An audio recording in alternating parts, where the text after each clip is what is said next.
Damn it, I'm still in the Animus? What a shock you suffered out there. Welcome to MojoPlays, and today we'll be talking about 10 Assassin's Creed characters with disturbing backstories. Minor spoilers ahead for the various games in the series. Father! Hey! Grab the boy! He's one of them! Before we continue, be sure to subscribe to our channel and ring the bell to get notified about our latest videos. Eivor Varinsdottir, Assassin's Creed Valhalla. Tonight, you will be the court that unite our people. I'm so proud of you, Eivor. The start of Eivor's journey isn't too far from being a literal horror movie. During a supposed night of celebration, Eivor witnessed the brutal betrayal and destruction of their entire clan. Eivor barely managed to escape with Sigurd, but their horse takes a hit and Eivor is sent crashing down a hill onto a frozen lake, where their horse falls through and drowns in the icy waters. Seems pretty standard for Assassin's Creed, until a wolf attacks mere seconds later and basically mauls Eivor. From watching your family getting betrayed and executed to getting mauled by a wolf and nearly drowning minutes later, it's surprising Eivor shows no signs of any lingering trauma. Unless you subscribe to the theory that Eivor is schizophrenic, but that's a bit of a reach.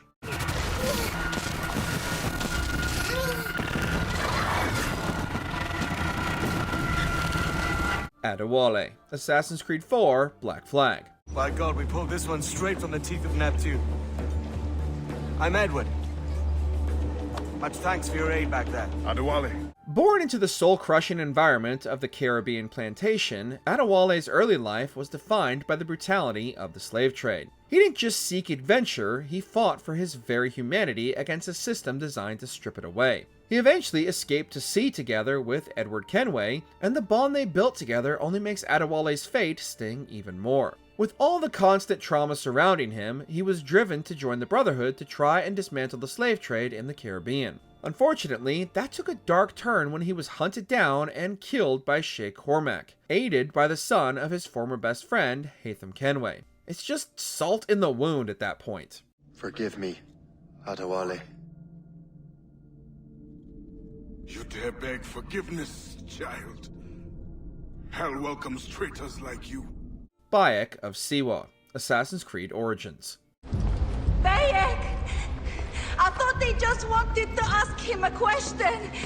The origin of the Hidden Ones is rooted in a father's worst nightmare. Bayek was a Medjay, protector of the people of ancient Egypt, yet he was powerless when a group of masked conspirators kidnapped him and his young son Kimu. In the pitch-black depths beneath the temple of Amun, Bayek was forced into a desperate struggle for an Isu relic which he didn't understand. Sadly, this struggle turned fatal when they tried to get away. While attempting to escape, Bayek found himself fighting with the cultists and accidentally plunged a knife into his own son's heart. The resulting trauma was so profound that it led to the dissolution of his marriage to Aya and sparked a quest for vengeance so relentless that the Brotherhood still fights the Order thousands of years later. While Ubisoft definitely has a thing for revenge stories, Bayek barely ever finds peace. I never sleep.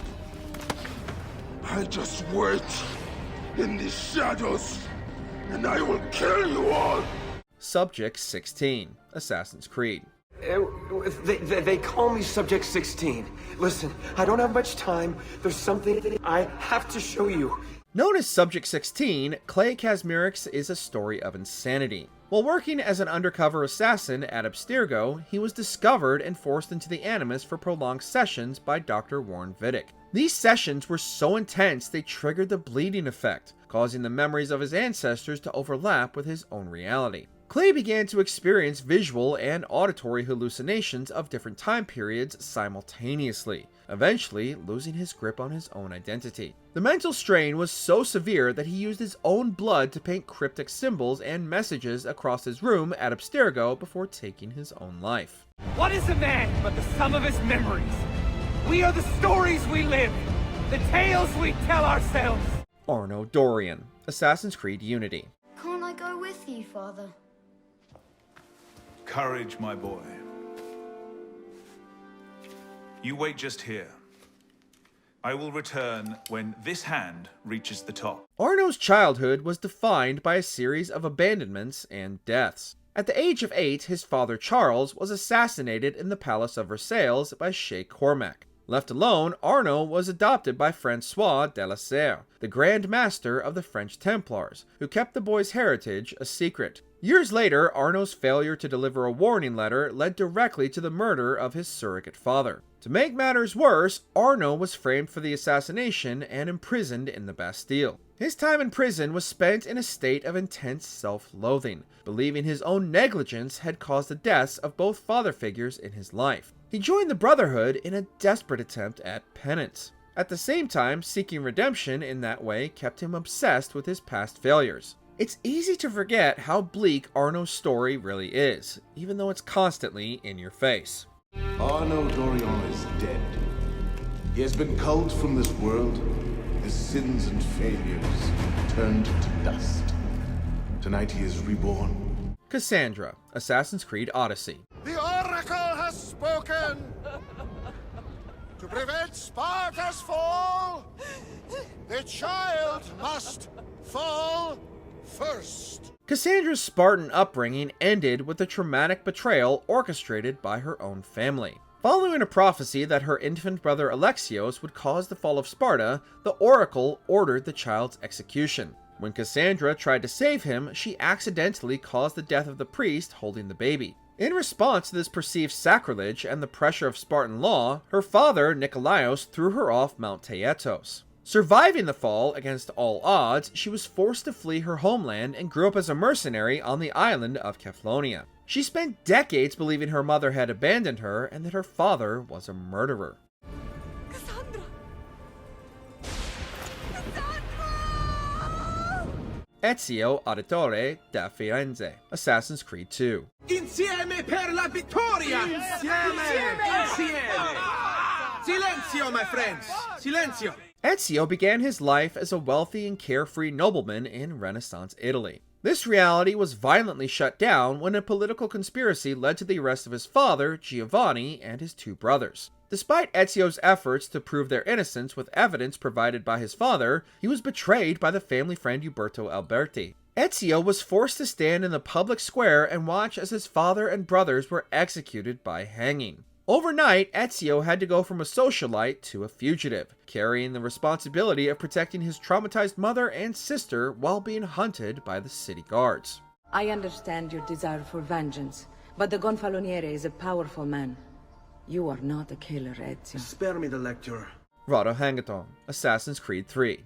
What is your name? Charles Lee. Why do you ask? So I can find you. Rado Hangaton, also known as Connor Kenway, witnessed the destruction of his world at an early age. In 1760, his village of Kanate Seton was attacked by colonial forces. During the raid, he was assaulted and threatened by the Templar Charles Lee, who was searching for an Isu site. While the boy survived the encounter, he returned to his village to find it engulfed in flames. He desperately tried to save his mother, Canetio, from their burning home, but he was pulled away as the structure collapsed, leaving her to perish in the fire. Understandably, this event left him with a lifelong hatred for Lee and a burning desire for justice.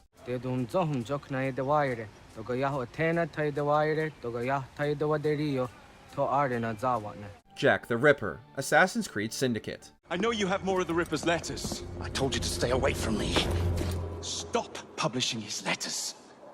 You've turned an unknown miscreant into a legend, and that's exactly what he wants. Before becoming history's most infamous serial killer, Jack was a young boy who saw his mother killed by Templar thugs working for Crawford Starrick. The psychological trauma led to Jack getting incarcerated in the Lambeth Asylum. The institution didn't help at all. Instead, Jack was subjected to neglect and abuse that further destabilized his mind. When Jacob Fry eventually freed him and tried to train him as an assassin, Jack's fractured psyche twisted the Brotherhood's teachings. He viewed the Creed's focus on fear and shadows as a mandate for ritualistic slaughter. Jack eventually turned on Jacob, kidnapping him and embarking on a killing spree designed to purify London through terror. Jack, we can fix you. Fix me? I am the solution. Subject 4. Assassin's Creed 3. That wasn't so bad. So, you must be Desmond. Not exactly what I expected.